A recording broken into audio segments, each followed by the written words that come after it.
(2월 14일) 하이라이트 레위기 15장에서 16장입니다.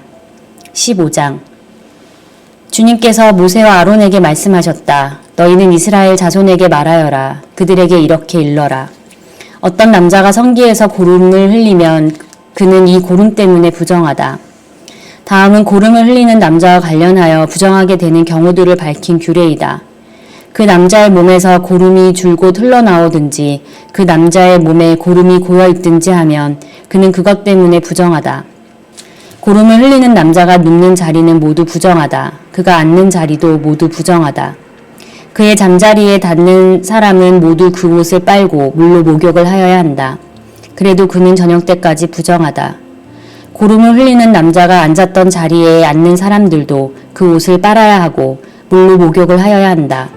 그래도 그는 저녁 때까지 부정하다. 고름을 흘리는 남자의 몸에 닿는 사람들도 모두 그 옷을 빨고 물로 목욕을 하여야 한다.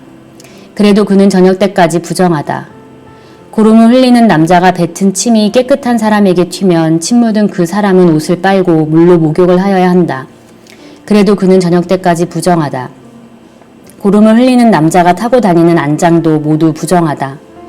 그리고 그 고름을 흘리는 남자가 깔았던 어떤 것에 닿은 사람은 누구든지 저녁 때까지 부정하다. 그런 물건을 옮기는 사람도 그 옷을 빨고 물로 목욕을 하여야 한다. 그래도 그는 저녁 때까지 부정하다. 고름을 흘리는 남자가 그 손을 물로 씻지 않고 어느 누구를 만졌으면 그에게 닿은 사람은 그 옷을 빨고 물로 목욕을 하여야 한다. 그래도 그는 저녁 때까지 부정하다. 고름을 흘리는 남자가 만진 오지 그릇은 깨뜨려 버려야 한다. 그가 만진 것이 나무 그릇일 때는 모두 물로 씻어야 한다.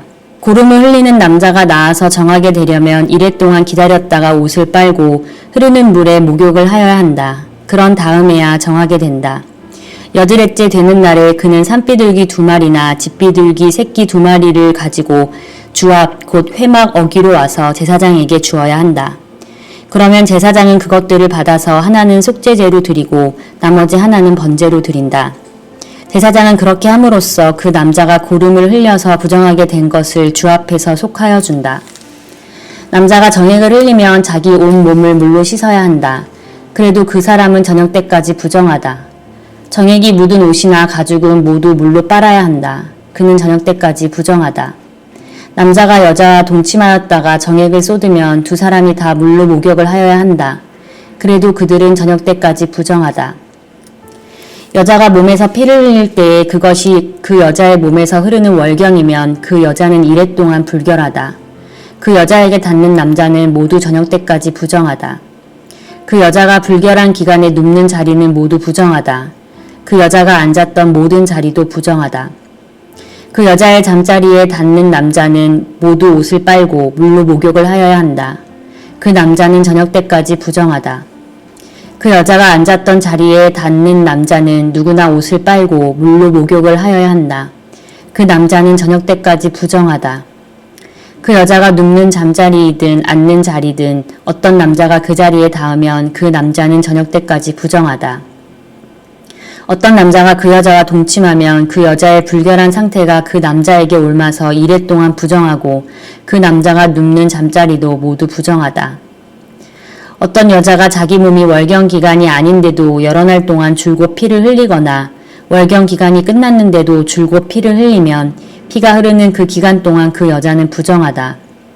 몸이 불결한 때와 같이 이 기간에도 그 여자는 부정하다.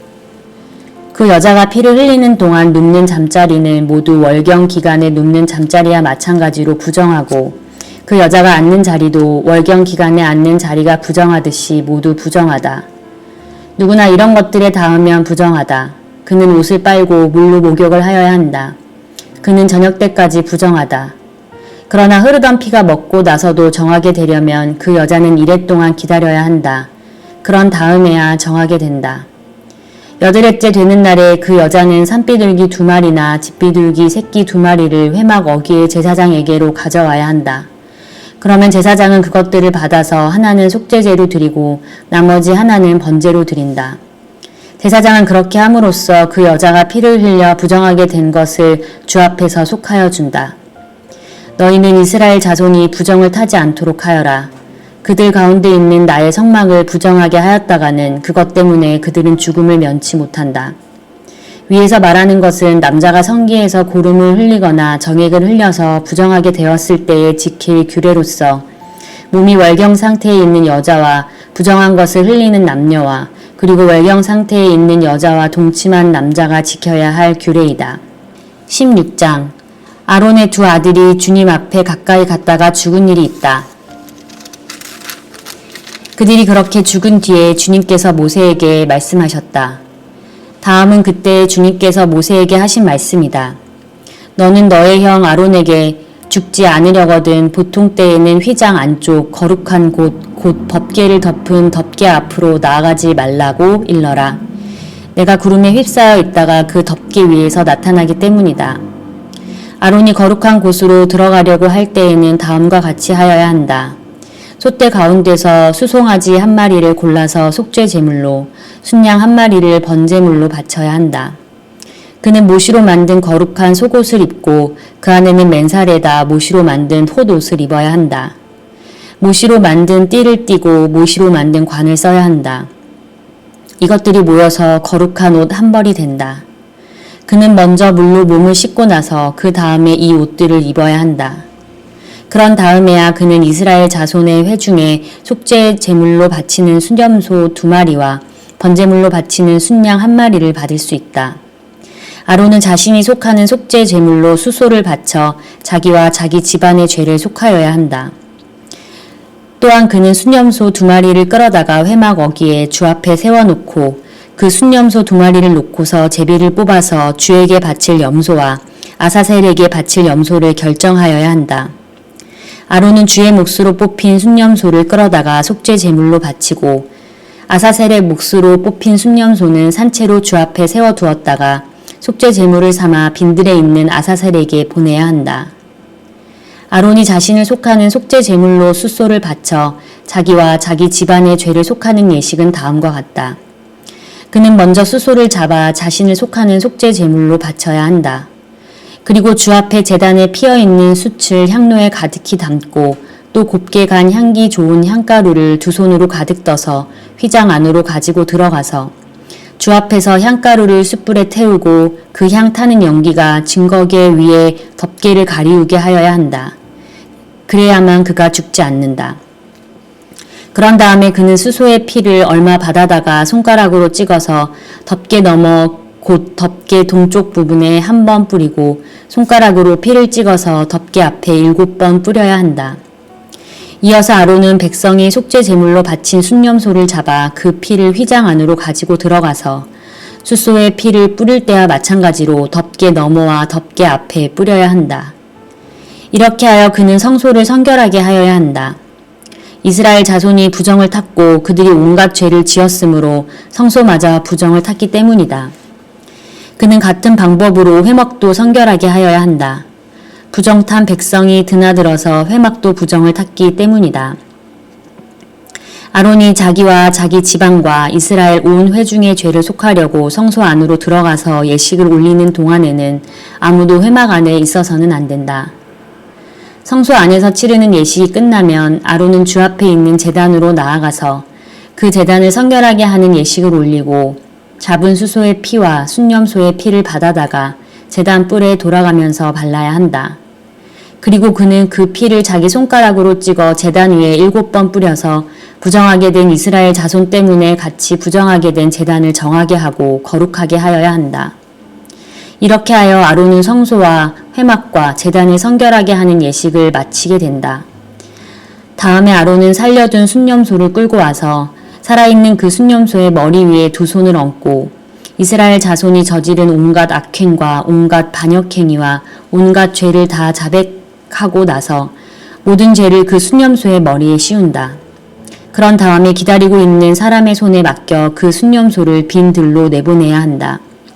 그 순염소는 이스라엘 자손의 온갖 죄를 짊어지고 황무지로 나간다. 이렇게 아론은 그 순념소를 빈 들로 내보낸다. 그런 다음에 아론은 회막으로 들어간다. 그때 그는 성소에 들어갈 때 입은 모시옷은 벗어서 거기 놓아두고 성소 안에서 물로 목욕하고 난 다음에 다시 그 옷을 입고 바깥으로 나아가서 자기의 번제물과 백성의 번제물을 바쳐 자신과 백성의 죄를 속하여야 한다. 속죄 제물로 바친 기름기는 제단 위에 다 놓고 불살라야 한다. 염소를 아사셀에게 보낸 그 사람도 자기 옷을 빨고 물로 목욕을 하여야 한다. 그는 그렇게 한 다음에야 진 안으로 들어올 수 있다. 속죄 제물로 희생된 숫소와 순념소의 피를 가져다가 성소에서 죄를 속하는 예식을 마친 다음에는 그것들을 진 바깥으로 끌어내고 그 가죽과 살코기와 똥을 불태워야 한다. 이것들을 태운 사람도 자기 옷을 빨고 물로 목욕을 하여야 한다. 그는 그렇게 한 다음에야 진 안으로 들어올 수 있다. 다음은 너희가 길이 지켜야 할 규례이다. 일곱째 달 그 달 10일은 너희가 스스로 고행을 하는 날이니 아무 일도 하여서는 안 된다. 이것은 이스라엘 사람이거나 너희와 함께 사는 외국 사람이거나 다 지켜야 한다. 이 날은 너희의 죄를 속하는 날, 너희가 깨끗하게 되는 날이기 때문이다. 너희가 지은 온갖 죄가 주 앞에서 씻기는 날이다. 이 날은 너희가 엄격하게 지켜야 할 안식일이다. 너희가 스스로 고행을 하는 날이다. 이것은 너희가 길이 지킬 규례이다. 기름 부음을 받고 임명받은 제사장, 곧 그의 아버지를 대신하여 제사장으로 거룩하게 구별된 제사장이 속죄 예식을 맡는다. 그는 못으로 만든 거룩한 예복을 입는다. 그는 지성소를 성결하게 하여야 하며 회막과 제단을 성결하게 하고 제사장들과 회중 곧 모든 백성의 죄를 속하여야 한다. 위에서 말한 것은 너희가 이스라엘 자손의 모든 죄를 속하려고 할 때에 한 해에 한 번씩 길이 지켜야 할 규례이다. 이렇게 모세는 주님께서 분부하신 대로 아론에게 일러주었다. 아멘.